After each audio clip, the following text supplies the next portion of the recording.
ရှေရှေတုန်းကပကံပြည်ကြီးမှာရေတံဘူးတွေအချိုရည်ဘူးတွေကောက်ပြီးအတံမွေးဝမ်းချောင်းပြုတ်တဲ့မောင်ဒိုလေးရဲ့တအိမ်ဝင်တအိမ်ထွက်အမိုက်ပစ်ပေးတဲ့အမိုက်တွန်းလဲသမားလေးမောင်မစီဆိုတဲ့လူငယ်လေး2ယောက်ရှိတဲ့ကွယ်လူငယ်လေး2ယောက်ဟာအလုတ်ကိုကြိုးကြိုးစားစားလုပ်ကြတဲ့ကွယ်မောင်ဒိုလေးဟာသူ့ဘိုက်စာတိုင်း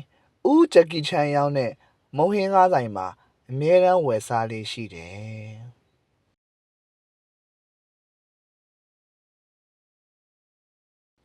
မောင်မစီကလည်းသူအမိုက်တွန်းလဲတွန်းလို့ရေစာတဲ့အခါဦးဒရော်ရောင်းတဲ့ကြံ့ရင်ဆိုင်မှာကြံ့ရင်အမြဲတောက်လေးရှိတဲ့ကွယ်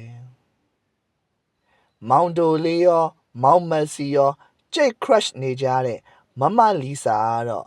ဦးဒေးဗစ်ပခန်းရဲ့3ဘိန်းလေးနဲ့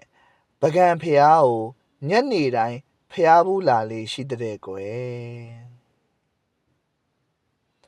မမလီစာနဲ့နီးစပ်အောင်ဆိုပြီးတော့ဦးဂျက်ကီချန်ရဲ့မိုဟင်ကားဆိုင်လေးကိုအတူယူပြီးမောင်ဒိုလေးလဲမမလီစာနေတိုင်းလာတဲ့အာနန္ဒာဖျားမှာမိုဟင်ကားလာရောက်တဲ့ကွယ်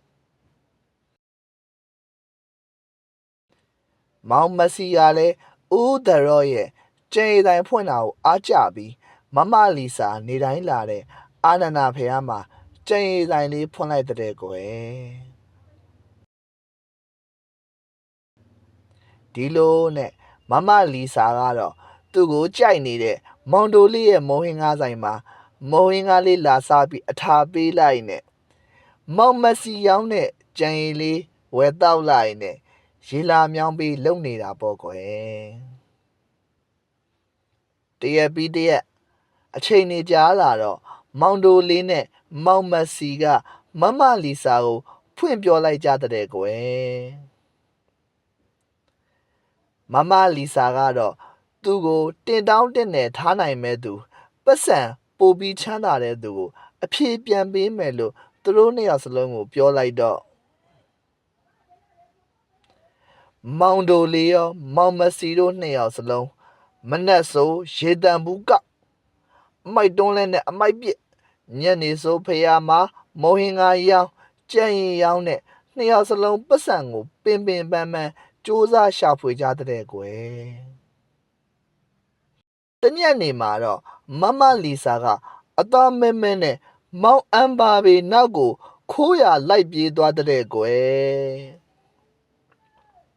မမလီစာပလေးတာခံလိုက်ရတဲ့မောင်ဒိုလေးနဲ့မောင်မစီတို့2ယောက်ဟာအသေးတွေကွဲပြီးအရက်သမားတွေလုံးဖြစ်သွားကြတဲ့ကွယ်ဇလန်းလေးရတော့ပြီးပါပြီဗျာ